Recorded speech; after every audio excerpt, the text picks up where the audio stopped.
Welcome back. It's a cold and wet day in Cape Town, but otherwise beautiful as always. And today we have a very special car. Yep, it's my second Volvo, and this one is truly exciting and thrilling. Imagine a toddler high on sugar, just running around full of energy. That's exactly what the EX30 is, a subcompact SUV, just full of power, pun intended. Its 69 kilowatt hour battery provides a tasty 315 kilowatts to the twin motor setup. That drops about 543 Newton meters of torque onto the wheels. That's pretty impressive for an all-electric car. And if you're wondering how fast it goes 0 to 100, think about this, 3.6 seconds. That's faster than a Golf R. Now that you've seen it, heard it, or not, let's get behind the wheel and see what this, for a better term, pocket rocket can do.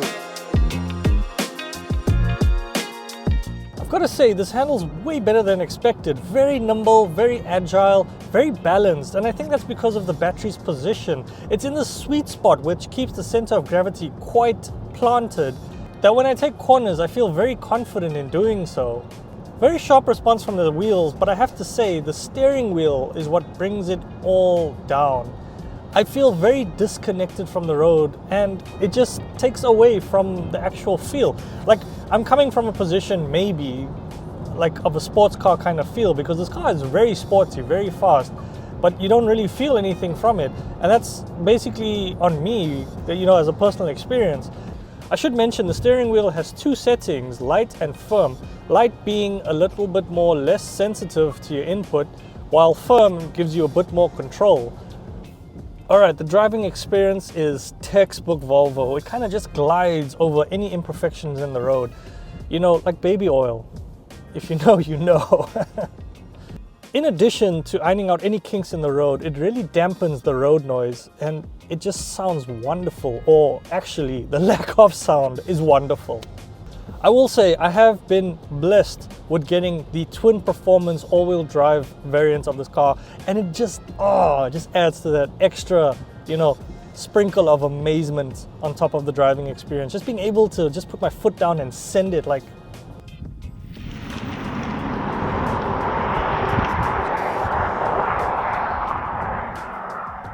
I should touch on the one-pedal driving, which I had a bit of experience with the EX90. So essentially, you basically control all input from the car, which is acceleration and braking, from the single accelerator pedal. The benefit of one-pedal driving is the energy efficiency. So instead of using your regular brakes to slow down the car, it's essentially activating the motors to pull the car back, therefore sending all of that, essentially what would be wasted energy, back into the battery, improving your efficiency and your range.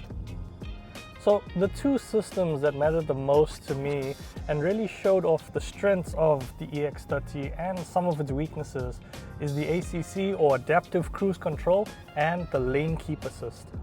The ACC was really good and can achieve what most cruise controls can do, but with the additional feature of Pilot Assist, it just felt a bit more superior. So you're probably asking yourself, what is Pilot Assist? So imagine this, you had an extra pair of hands and eyes to basically control the speed, the distance, and yes, even the steering of the vehicle in any situation where you need to either change lanes or follow a car. It's basically an extra bit of intelligence over the cruise control. But here's the nice thing about Pilot Control. It uses the front camera to basically read the environment signs. For instance, your speed warnings, all of those kind of signs, and adapts the car's speed and everything according to what the signs are saying. So I'll give you a real life example of how Pilot Assist really helps. It's basically switching lanes. So imagine this, you're in cruise control and you want to switch lanes to either get out of someone's way or to overtake someone. So what you would do is just indicate, literally indicate, and the car will basically assess the situation in the next lane and basically put you into that next lane. Alright, the other system I mentioned was Lane Keep, which I will be honest, I fought a lot. It really just kind of struggled a bit, especially with scenarios where lanes were merging into each other. But other than that, it was way better than a lot of the Lane Keep Assist systems I've seen on other vehicles.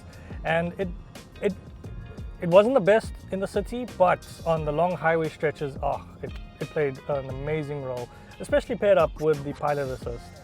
The one thing I will say I love about the EX30 is its interior tech. And like its expensive older, well, not older, but more expensive sibling, it is packed with a lot of amazing technology. I'll start off with one thing that you probably noticed or noticed wasn't there, is the digital cluster. Instead, you have a sensor cluster which has one job: make sure you don't die on the road. You're probably asking yourself, how does it do this? So it has an infrared sensor that's basically tracking your eyes and your movements to ensure that you're focused on the road ahead. For instance, if I had to look at something outside of the windows or even the sunroof, it's going to pop up a message or even a little warning indicator to make sure that I need to start paying attention to the road.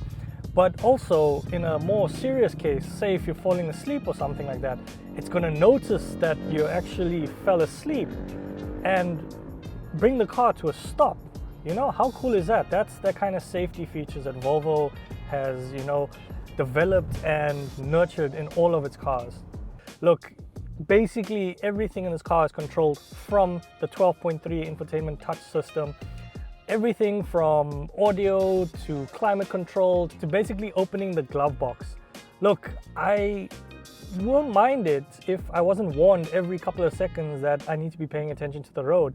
Like, you force this on me, I need to do something, so don't scream at me about it. I honestly really love the screen. It's so sharp. It's just a beautiful, beautiful addition to the cabin. And I will say though, even after a couple of days of driving the car, I didn't actually miss the digital cluster. The screen became second nature and was honestly not that much of a distraction. Alright, to be fair, regardless of how you feel about the reliance of the screen and all of these other systems, the EX30 does a fantastic job of just keeping a lot of things on auto, and you never have to worry about it. For instance, climate control, your lights, even your wipers, you could just set on auto and you'd be fine for the majority of your time with the car. And let's be honest, how often are you really changing things? If you're more focused on the road ahead and not worrying about these small changes, I think that makes you a far better and more compelling driver. Alright, let's pull over and let's talk about the exterior.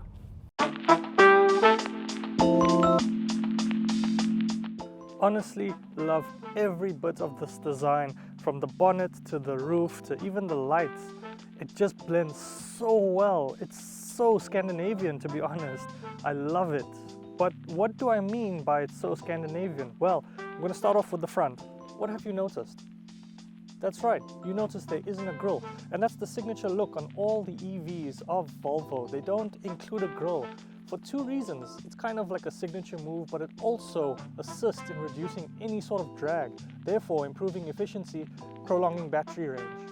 The second thing you'll notice is that everything's built into the bumper and into the badging, creating a very seamless front end. And this introduces the whole look of the EX30 and, I suppose, the electric range from Volvo. Clean but very, very sporty aesthetic from the front here. You can't talk about an electric Volvo without mentioning the most recognizable part, Thor's headlights. These are designed after Thor's hammer and really play into the whole electric and, I suppose, God of Thunder theme. However, these lights don't just look pretty, they are functional. Beyond having a hello and goodbye sequence that just adds a bit of, personality to the front, they're very smart as well. They have auto headlights, which means they can go from high beam to low beam based on what the camera is seeing in front of you, which means if you have a car in front of you and you have your high beams on, it'll automatically turn them to low beams. I just love the side profile. It's very planted. Thanks to the wheel length base plus this floating roof, it really gives it that coupe kind of presence. It's very sexy, I won't lie to you. How are you doing? What? Oh wait, sorry. But what really makes the side profile on the twin motor spec is these 20-inch wheels. Just beautiful in this two-tone brushed metal with gloss. But speaking of gloss, just look at the roof as well. It actually gives it that beautiful muscular kind of feel just being in that two-tone gloss. I love the side profile, really, really well designed. Volvo has said this isn't a hot hatch, but you'd be mistaken if you looked at this for the first time. Starting off with the spoiler, which is just beautiful. it actually introduces that kind of sporty aesthetic. But honestly, the back in whole is made by the lights, which are so crisp and so modern that they have a distinct glow about them.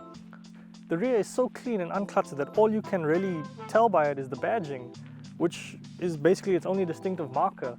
Like, you can't even see the boot lid button. You basically have to feel up the back just to like get in. But that sounded wrong. Yeah. The cabin and the outside are basically the same. Just screams minimalism. Should have played a drinking game. Have a shot of water for every time I say minimalism. Yeah, but the cabin is very calmingly comfortable. So for context on what I mean, every time I have a test car, when I first sit in it, I'm very tense. But with the Volvo, I was actually quite calm.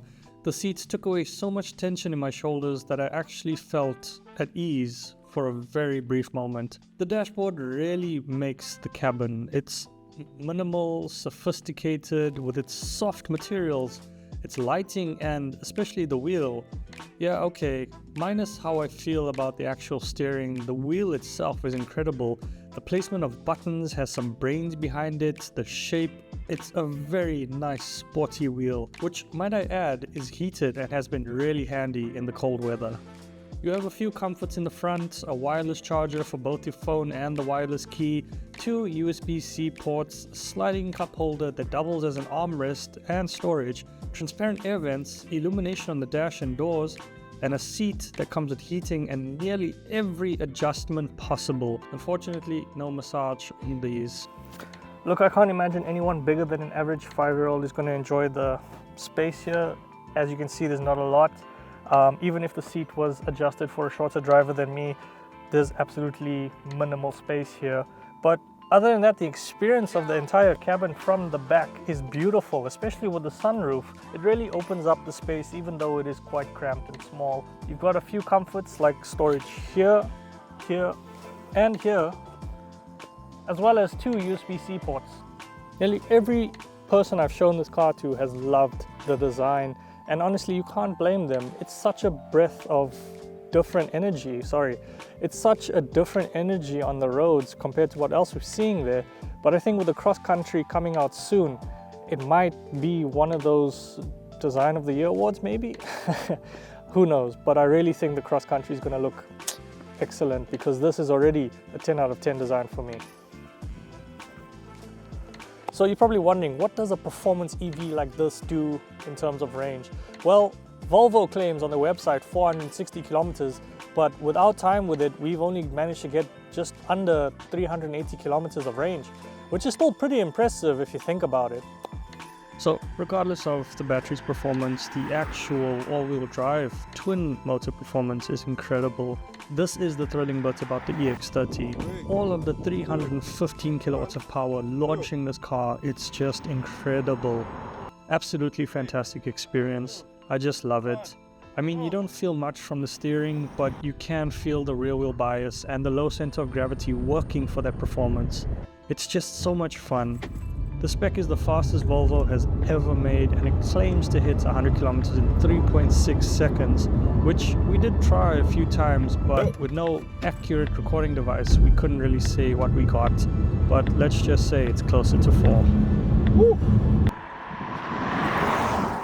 Oh, I can't forget about the charging, as we nearly ran out of range on our trip outside of Cape Town. So we got the battery to around 6%. Thankfully, on the way back we found a fast charger.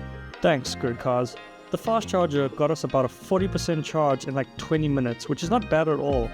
So what does this cost? Well, the fast chargers cost 7 Rand per kilowatt. So for a full charge, you're looking at about 487 Rand. Thankfully, Volvo did issue us a charge card. A neat little tidbit about being integrated with Google Maps is the EX30 can determine where the closest charging stations are and prepare the battery for charging. This improves battery health and gives you peace of mind, which is a great feature. Another great feature I really loved was the parking assist. So this isn't something new, but was pretty neat to be included in the EX30. Here's how it works. The car will assess and look for the ideal parking spots. You select a spot, take your hands off the wheel and step off the brake pedal.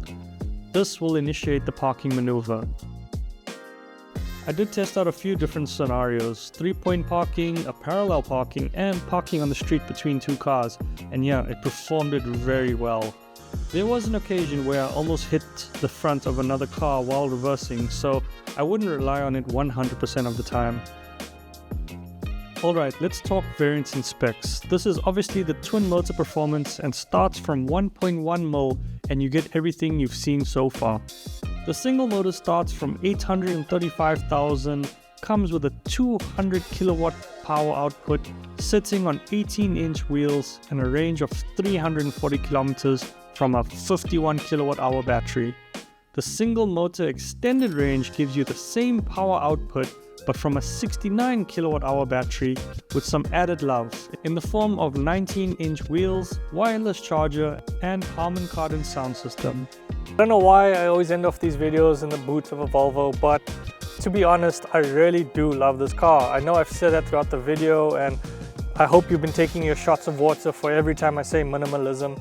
I hope you're hydrated right now because this is such a tasty car. I love the design, I love what it's going for. I just have my reservations about the actual range, and to be honest, the pricing as well. It's better than some, I suppose, but we'll just have to see what happens in the future, especially with the introduction of solid-state batteries. Maybe Volvo will go that way, but I'm truly excited to see the cross-country variant of this. I'm really excited to see it. But hey, that's just me. What do you guys think? Drop a comment. Also, remember to like, subscribe, and I'll see you guys in the next one.